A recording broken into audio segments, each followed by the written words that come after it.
Hello बच्चों, question state Newton's law of motion. What are the consequence of Newton second law of motion. तो हमें यहाँ पे Newton's के लॉ को एक्सप्लेन करना है। नाउ फर्स्ट की concept for this question, so we can write here Newton's has three laws. Newton के हमारे पास बेसिकली थ्री लॉज होते हैं। तो फर्स्ट हम बात करते हैं न्यूटन के फर्स्ट लॉ के लिए, Newton's first law of motion.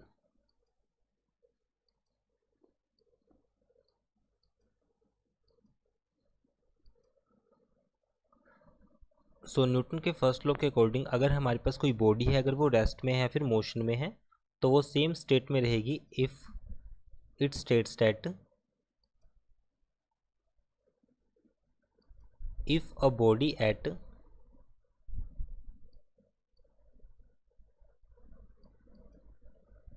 Rest और motion,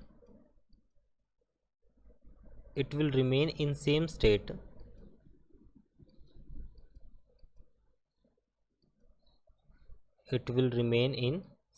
state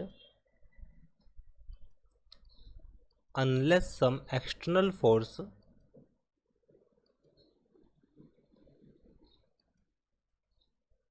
not applied on it।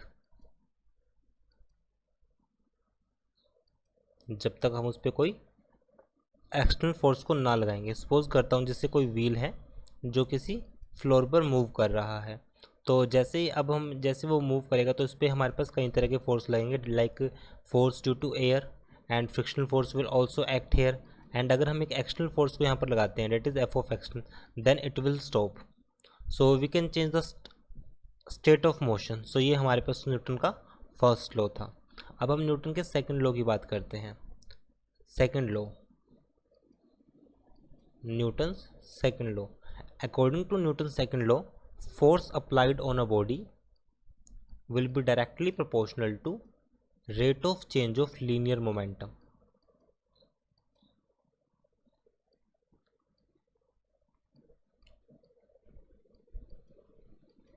Rate of change of linear momentum. So simply we can write here force will be directly proportional to dp by dt. तो यहाँ पे हमारे पास जो p होगा that will be equal to mass into velocity. So f will be equal to constant suppose करता हूँ k है m, और dp की जगह हम यहाँ पे वैल्यू को पुट करेंगे, that will be equal to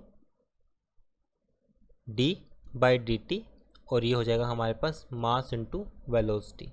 so this value is k m and this value is dv by dt, and rate of change of velocity हमारे पास होता है acceleration. So k m a, force की वैल्यू हमारे पास suppose करता हूँ k की वैल्यू कांस्टेंट को हमने सपोज किया k, हमने इसको k को 1 बोल दिया। तो इस पॉइंट से हमारे पास जो f की वैल्यू होगी that is equals to mass into acceleration. So it is the Newton second law of motion. So question में कहा गया है कि what are the consequence of Newton second law of motion. तो साथ में हम इसके कॉन्सिक्वेंस भी डिस्कस करते हैं। सो अगर मैं कॉन्सिक्वेंस की बात करूँ तो ये हमारे पास एक रियल लॉ है, it is the real law of Newton. It is real law. Real law क्यों? Because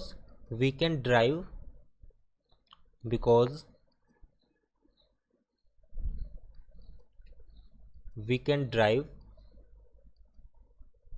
both law, that is first and third, both law means first and third from second law।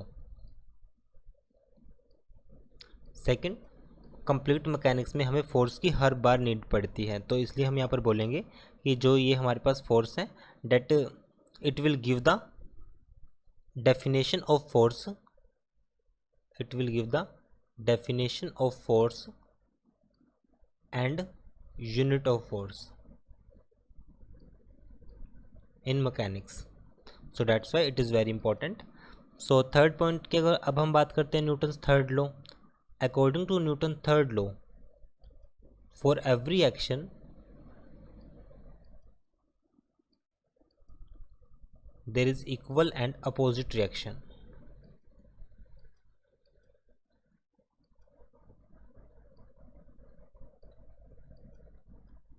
Equal and opposite reaction.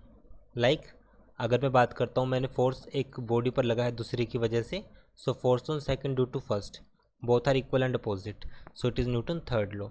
I hope solution is understandable. Thank you.